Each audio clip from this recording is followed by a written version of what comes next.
आगे के कर बोलिया निम पतैया तितैया लागोगे धनिया के कर बोलिया निम पतैया तितैया लागोगे धनिया के आगे के कर बोलिया लोग मरचैया झलरिया लागोगे धनिया। सीटी को बंद कर दो। के कर बोलिया निम पतैया झलरिया लागोगे धनिया कि सासू के बोलिया निम पतैया तितैया लागे हो पियावा।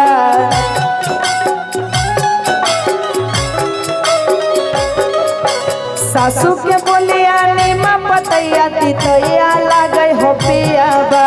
नंदो के बोलिया रंग मरचैया झलरिया लागे हो पियावा। नंदो के बोलिया रंग मरचैया झलरिया लागे हो पियावा। के कर बोलिया निम पतैया तितैया लागोगे धनिया।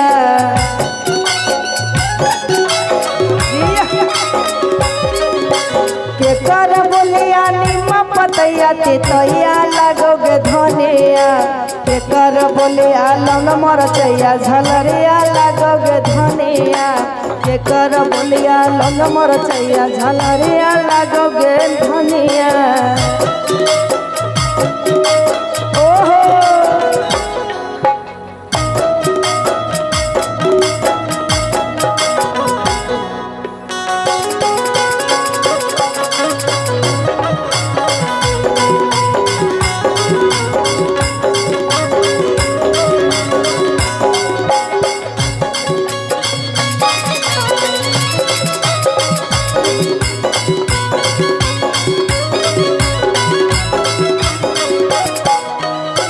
और कहते हैं जय भोजब छोरी के सैया चल जइब नहीं हर हो।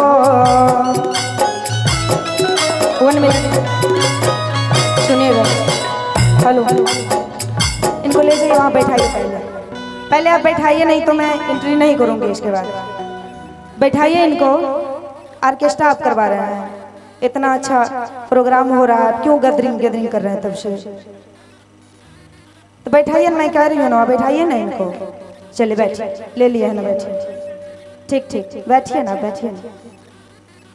पैसा देना होगा कि नहीं लगा के भेज दीजिएगा। भैया हैं इनको लगा के भेज दीजिए। सम्मान देना अच्छी बात है। सम्मान देना बहुत अच्छी बात है। हम आपका कदर करते हैं। सब लोग देख रहे हैं मैं कब से बर्दाश्त कर रही हूँ यार। इतना बोलना फर्ज है मेरा। अच्छा बिल्कुल सर हम इनका सम्मान करते हैं। हम इनका सम्मान करते हैं। बिल्कुल हाँ सम्मान करते हैं उनका बिल्कुल। और ये कहेंगे चल जइब दिल्ली पिया चल जइब नैहर हो।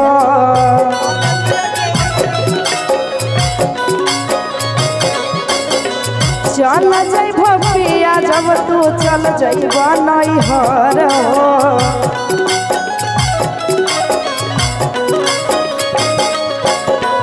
कथी न कमावे जाइ छो दिल्ली सन शहर हो।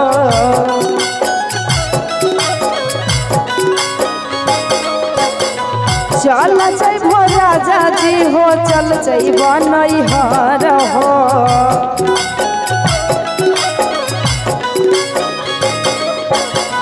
किया तू कमावे जाइ छो दिल्ली सन शहर हो।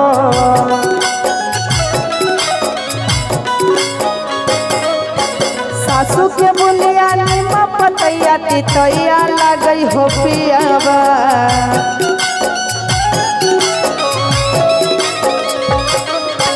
सासू के बोलिया निम पतैया तितैया लागई हो पियावा। ननद के बोलिया निम पतैया झलरिया लागई हो पियावा। ननद के बोलिया लंग मरचैया झलरिया लागई हो पियावा।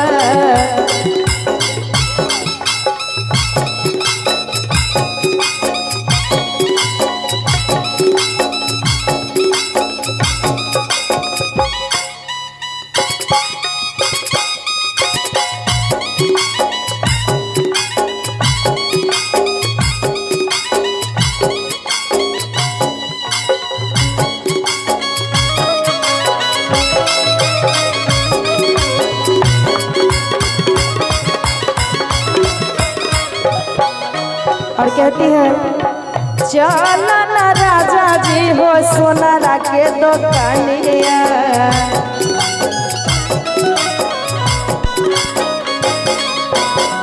की नदी हो हमारा एगो कान के झूलनिया।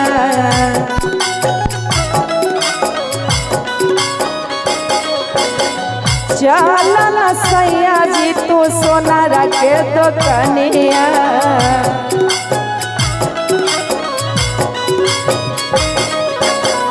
की नदी हो हमारा एगो कान के झूलनिया।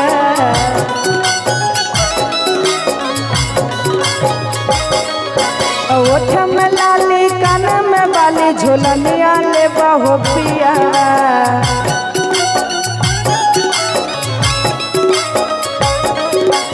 ओठ में लाली कान में बाली झूलनिया ले बहु पियावा।